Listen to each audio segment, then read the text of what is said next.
Podemos utilizar vários tipos de instrumentos para aplicar tinta em uma superfície.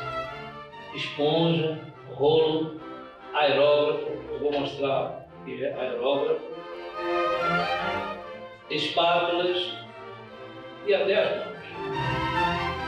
Porém, um deles se destaca, o pincel. Os seres humanos, já nas cavernas, utilizavam pincéis rudimentares de fibras vegetais ou pelos de animais. No princípio, utilizavam-se gravetos para aplicar tinta. Mais adiante, passaram a utilizar ervas e com os dentes mastigavam suas fibras para se ter um pincel primitivo.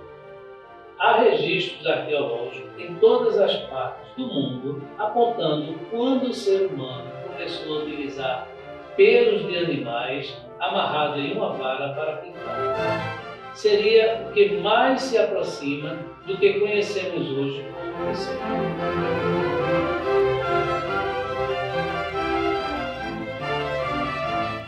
Apenas no Egito Antigo, nenhum pincel utilizando pelo de animais na era faraônica foi encontrado.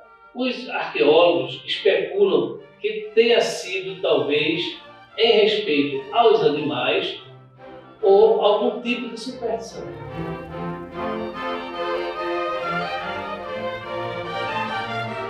Muitos pintores colecionam pincéis, porém de nada adianta ter uma grande quantidade de pincéis se não sabemos tirar o melhor proveito deles.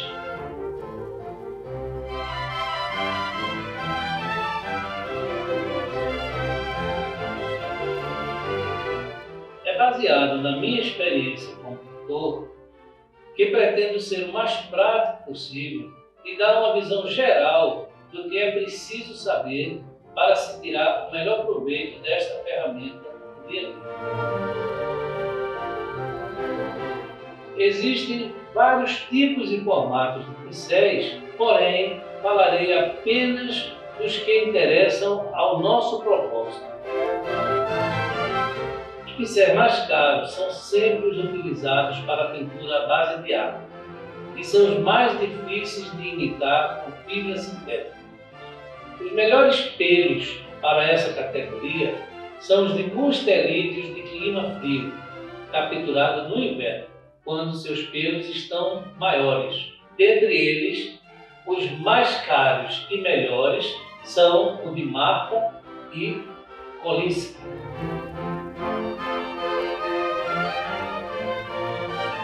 Em técnicas como óleo e acrílica, onde a tinta não escorre, buscam-se os fios mais firmes, naturais ou sintéticos. Dentre eles, o mais importante é o do porco, mais precisamente o da porca chinesa.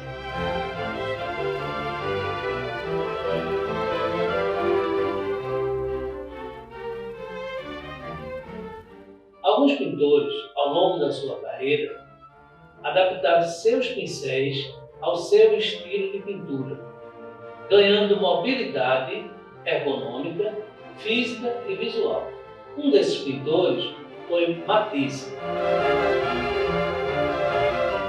Outro pintor muito bem sucedido com seus longos pincéis foi o espanhol Joaquim Sorolla, um gênio das pinceladas. Velázquez utilizava pincéis redondos, Delacroix pincéis chatos de orelha de porco que ele aparava e dava formatos adaptando ao seu estilo.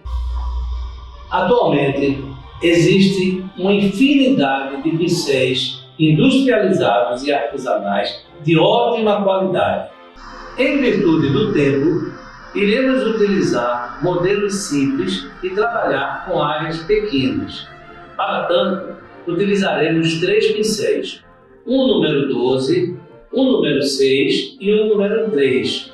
Esse número 3 é de cerda para aquarela, é uma cerda artificial.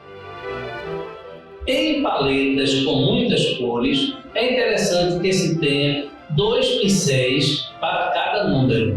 utilizando assim um grupo para cores frias e outro para cores quentes. Finalizamos aqui a parte teórica sobre pincéis. Voltaremos durante as aulas práticas a abordar a limpeza e a conservação de pincéis. Na próxima aula falarei sobre solventes, diluentes e mídiums ou médiums. Se você tem interesse em conteúdos ligados à arte, inscreva-se